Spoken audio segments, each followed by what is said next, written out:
ಯಾರು ಮುಖ್ಯಮಂತ್ರಿ ಆಗಿರಬೇಕು, ಯಾರು ಇರಬಾರ್ದು, ಯಾರನ್ನು ಉಳಿಸ್ಬೇಕು, ಇದು ನಮ್ಮ ಕೆಲಸ ಅಲ್ಲ. ಆಡಳಿತ ಪಕ್ಷದಲ್ಲಿ ಅವರೇ ಹೊತ್ತು ಸಚಿವರು, ಶಾಸಕರೇ ಹೊತ್ತು ದಿನ ಬೆಳಗಾದ್ರೆ ಹೊತ್ತು ಬಡ್ದಾಡ್ತಾ ಇದ್ದಾರೆ. ಭಾರತೀಯ ಜನತಾ ಪಾರ್ಟಿಗಾಗಲಿ, ರಾಜ್ಯದ ಜನತೆಗಾಗಲಿ ಸಿದ್ದರಾಮಯ್ಯನವ್ರು ಮುಖ್ಯಮಂತ್ರಿಯಾಗಿ ಮುಂದುವರಿತಾರ ಅಥವಾ ಸಿದ್ದರಾಮಯ್ಯನವ್ರು ಇಳಿಸಿ ಯಾರು ಮುಖ್ಯಮಂತ್ರಿ ಆಗ್ತಾರೆ, ಇದು ಯಾವುದರ ಬಗ್ಗೆನೂ ಕೂಡ ಆಸಕ್ತಿ ಇಲ್ಲ. ಜನ ಬಯಸ್ತಾ ಇರ್ತಕ್ಕಂಥದ್ದು, ಈ ನಾಡಿನ ಜನ ಬಯಸ್ತಾ ಇರುವಂಥದ್ದು ರಾಜ್ಯದ ಅಭಿವೃದ್ಧಿ ಬಗ್ಗೆ ಇವತ್ತು ಬಯಸ್ತಾ ಇದ್ದಾರೆ. ಬಡವರು ಇವತ್ತು ಅಭಿವೃದ್ಧಿ ಕೆಲಸ ಆಗಬೇಕು, ರೈತರು ಇವತ್ತು ತಮ್ಮ ಸಂಕಷ್ಟಕ್ಕೆ ರಾಜ್ಯ ಸರ್ಕಾರ ನೆರವಿಗೆ ಬರಬೇಕು ಅಂತೇಳಿ ಬಯಸ್ತಾ ಇದ್ದಾರೆ. ಆದರೆ ಎಲ್ಲವನ್ನ ಮರೆತು ಇವತ್ತು ಬೀದಿ ಜಗಳ ಇವತ್ತೇನು ಪ್ರಾರಂಭ ಆಗಿದೆ. ಬರುವಂಥ ದಿನಗಳಲ್ಲಿ ಏನು ನವಂಬರ್ ಕ್ರಾಂತಿ ಅಂತೇಳಿ ಆಡಳಿತ ಪಕ್ಷದ ಶಾಸಕರು, ಸಚಿವರೇ ಅವನು ಮಾತನಾಡ್ತಾ ಇದ್ದಾರೆ. ಬಹುಶಃ ಇದೆಲ್ಲವೂ ಕೂಡ ಒಂದು ತಾರ್ಕಿಕ ಹಂತಕ್ಕೆ ಹೋಗ್ತದೆ ಅನ್ನುವ ಸ್ಪಷ್ಟ ಮುನ್ಸೂಚನೆ ಈಗಾಗಲೇ ಸಿಗ್ತಾ ಇದೆ. ಇದರ ನಡುವೆ ಸಿಎಂ ಏನು ಬದಲಾವಣೆ ಆಗ್ತದೆ, ಆ ಸಂದರ್ಭದಲ್ಲಿ ದಲಿತ ಸಿಎಂ ಆಗಬೇಕು ಅನ್ನೋ ಚರ್ಚೆನೂ ಕೂಡ ಮುನ್ನೆಲೆಗೆ ಬರ್ತಾ ಇದೆ ಸರ್.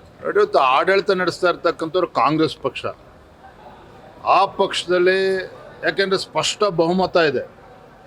136, 138 ಶಾಸಕರೊಂದಿಗೆ ಒಂದು ಸ್ಪಷ್ಟ ಬಹುಮತದೊಂದಿಗೆ ರಾಜ್ಯದಲ್ಲಿ ಅಧಿಕಾರದ ಚುಕ್ಕಾಣಿ ಹಿಡಿದಿರ್ತಕ್ಕಂಥ ಕಾಂಗ್ರೆಸ್ ಪಕ್ಷ ಅವ್ರು ನಿರ್ಧಾರ ಮಾಡಬೇಕು ಏನಾಗಬೇಕು ಅಂತೇಳಿ.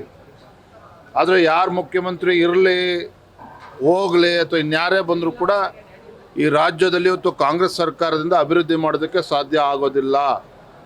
ಕಾರಣ ಏನಪ್ಪ ಅಂತ ಹೇಳಿದ್ರೆ, ಏನು ಗ್ಯಾರಂಟಿ ಇವತ್ತು ಇಡೀ ದೇಶಕ್ಕೆ ಮಾದರಿ ಅಂತೇಳಿ ಸಿದ್ದರಾಮಯ್ಯನವರು, ಡಿ ಕೆ ಶಿವಕುಮಾರ್ ಹೇಳ್ತಾ ಇದ್ರಲ್ಲ, ಇದೇ ಕಾಂಗ್ರೆಸ್ ಸರ್ಕಾರ ಆಡಳಿತ ನಡೆಸ್ತಾ ಇರ್ತಕ್ಕಂಥ ಹಿಮಾಚಲ ಪ್ರದೇಶದಲ್ಲಿ ಆರ್ಥಿಕ ಸಂಕಷ್ಟಕ್ಕೆ ಸಿಲುಕಾಕೊಂಡಿದೆ ಹಿಮಾಚಲ ಪ್ರದೇಶ.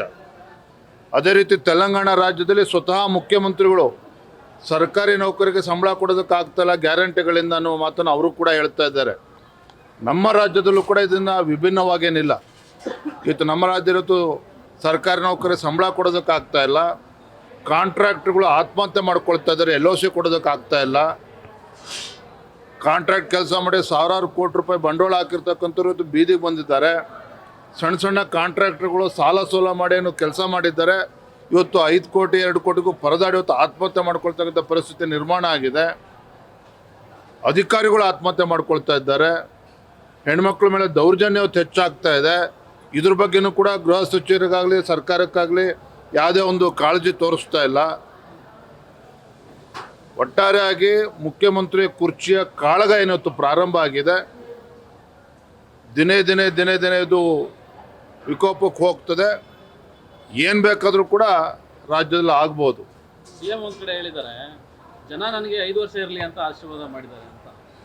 ಇದರ ನಡುವೆ ಸಿಎಂ ಬದಲಾವಣೆ ಕೂಡ ಚರ್ಚೆ ನಡೀತಾ ಇದೆ. ಮುಖ್ಯಮಂತ್ರಿಗಳ ಹೇಳಿಕೆಯನ್ನು ಆಡಳಿತ ಪಕ್ಷದ ಶಾಸಕರೇ ಒಪ್ಕೊಳ್ತಾ ಇಲ್ಲ, ನಾವ್ಯಾರು ಅದ್ರ ಬಗ್ಗೆ ಮಾತನಾಡೋದಕ್ಕೆ. ಇನ್ನೊಂದು ಕಡೆ DK ಕೂಡ ಹೇಳಿದ್ದಾರೆ. ಮುಖ್ಯಮಂತ್ರಿಗಳು ಹೇಳಿಕೆ ನೋಡಿ, ಮುಖ್ಯಮಂತ್ರಿಗಳು ಸಿದ್ದರಾಮಯ್ಯವ್ರು ಏನು ಹೇಳ್ತಾ ಇದ್ರು, 5 ವರ್ಷಗಳ ಕಾಲ ನಾನೇ ಮುಖ್ಯಮಂತ್ರಿ ಅಂತ ಹೇಳಿದರು. ನೆನ್ನೆ ದಿನ ಏನು ಹೇಳಿದ್ದಾರೆ, ಹೈಕಮಾಂಡ್ ಆಶೀರ್ವಾದ ಮಾಡಿದ್ರೆ 5 ವರ್ಷ ನಾನು ಕಂಪ್ಲೀಟ್ ಮಾಡ್ತೀನಿ ಅಂತ ಹೇಳ್ತಾ ಇದ್ದಾರೆ. ಈಗ ಹೇಳ್ತಾರೆ ಜನರು ನಂಗೆ 5 ವರ್ಷಕ್ಕೆ ಕೊಟ್ಟಿದ್ದಾರೆ ಅಂತ ಹೇಳಿದ್ರು. ಆದರೆ ಮುಖ್ಯಮಂತ್ರಿಗಳಲ್ಲೇ ಇವತ್ತು ವಿಶ್ವಾಸ ಇಲ್ಲ. ನವಂಬರ್ ನಂತರದಲ್ಲಿ ಮುಖ್ಯಮಂತ್ರಿಯಾಗಿ ಇರ್ತೀನೋ ಮುಂದುವರಿತೀನೋ ಅವ್ರಿಗೆ ವಿಶ್ವಾಸ ಇಲ್ಲದೆ ಹೋದರೆ, ಶಾಸಕರೇ ಇವತ್ತು ಬೇರೆ ಡಿ ಕೆ ಶಿವಕುಮಾರ್ ಮುಖ್ಯಮಂತ್ರಿ ಆಗಬೇಕು ಅಂತ ಕೆಲವು ಶಾಸಕರು ಎದ್ದು ಕೂತಿದ್ದಾರೆ. ಒಟ್ಟಾರೆಯಾಗಿ ಕಾಂಗ್ರೆಸ್ ಪಕ್ಷದ ಆಂತರಿಕ ಕಚ್ಚಾಟ, ರಾಜ್ಯದಲ್ಲಿ ಅಭಿವೃದ್ಧಿಯನ್ನು ಸಂಪೂರ್ಣವಾಗಿ ಮರೆತಿದ್ದಾರೆ. ರೈತರು ಬಡವರ ಬಗ್ಗೆ ಇವತ್ತು ನಿರ್ಲಕ್ಷ್ಯ ಇವತ್ತು ಮೇಲ್ನೋಟಕ್ಕೆ ಗೊತ್ತಾಗ್ತದೆ. ಅತಿವೃಷ್ಟಿಯಲ್ಲಿ ಪರಿಹಾರ ಕೊಡ್ತಕ್ಕಂಥ ಯೋಗ್ಯತೆಯೂ ರಾಜ್ಯ ಸರ್ಕಾರಕ್ಕೆ ಇಲ್ಲ ಅಂತ ಹೇಳಿದ್ರೆ ಮುಖ್ಯಮಂತ್ರಿ ಇದ್ರೇನೋ ಬಿದ್ರೇನು. ಇವತ್ತು ನಿರ್ಭೀತ, ನಿಷ್ಪಕ್ಷಪಾತ, ವಿಶ್ವಾಸಾರ್ಹ ಸುದ್ದಿಗಳಿಗೆ ಮತ್ತೊಂದು ಹೆಸರಾಗಿರುವ News18 ಕನ್ನಡ ಈಗ ಆಪ್ನಲ್ಲೂ ಲಭ್ಯವಿದೆ. ದಯವಿಟ್ಟು ಇಲ್ಲಿರುವ QR ಕೋಡ್ ಸ್ಕ್ಯಾನ್ ಮಾಡಿಕೊಂಡು ಆಪ್ ಡೌನ್ಲೋಡ್ ಮಾಡೋದಕ್ಕೆ ಮರಿಬೇಡಿ. ನಿಮ್ಮ ಬೆಂಬಲ ಹೀಗೆ ಸದಾ ನಮ್ಮೊಂದಿಗಿರಲಿ. ಧನ್ಯವಾದ.